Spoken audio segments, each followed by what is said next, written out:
this album, just really kind of created a. I think they were building up this following in LA, and they were They're British, but yeah, they're British. but they see this wasn't played on MTV, so it felt like uniquely ours, I think. And that's I think that's kind of why there are 3 songs from Blamage on this album. Right. I on this actually festival. wondered that too. I was like, maybe this was a West Coast thing because I didn't really, but anyway, it wouldn't have been odd for me not to be aware of them from this time. But I will say that there's a lot of 80s music that I missed.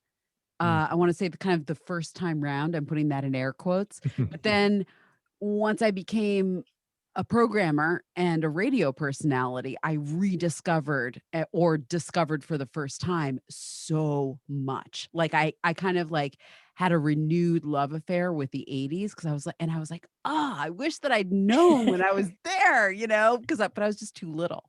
Yeah.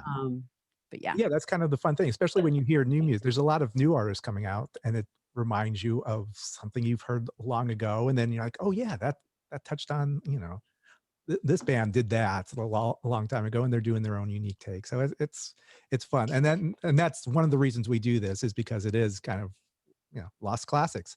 So I will ask Holly, is this song still on the charts? No, it's not. What do you think? Carmel, would this still be on the list? Would this song still be on the list? The pared down list, the list of 80 K-Rock songs. Do you think this one is still on it, or did it fall off? No, Yeah. I don't think so. That is correct. This is no longer on the list. Yeah. I will say, though, there are going to be some surprises, some songs you might think would be on in a list like this, but they took off completely. Okay. All right.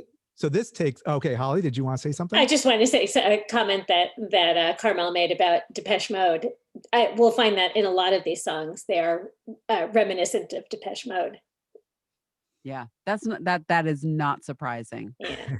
But what's interesting is like how there can be, of a moment of an era, so many bands kind of like tapping into the same whatever it is in the air, you want to say, right?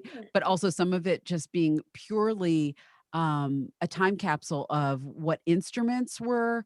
Like there a lot of these instruments like synthesizers and all things were like evolving, and there was the newest and this, right? So everyone was kind of like this gravitational pull towards synthesized music and electronic music. And I don't know, like Depeche Mode, why did they rise to the top versus Blamage? Like, who knows, right? Is it the songs? Was it the look? Was it the marketing?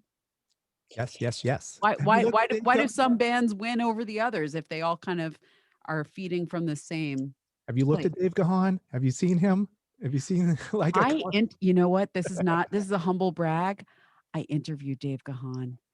He is the nicest person ever. He's so amazing. And he also is still handsome. Yeah. So, I saw them a couple of years ago. I saw them live at the Hollywood Bowl, and I hadn't seen them. Well, I had seen them in many, many, many years. And they put on such a great show. You always have your doubts about synth bands being able to put on, a great show if you're used to seeing, 5-piece guitar or 2 guitars, but they put on such a fantastic show. And their voices are still great.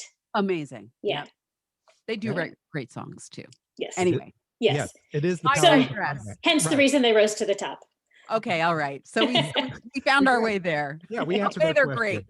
Great. Great songs and great front man and great performance and sincere. So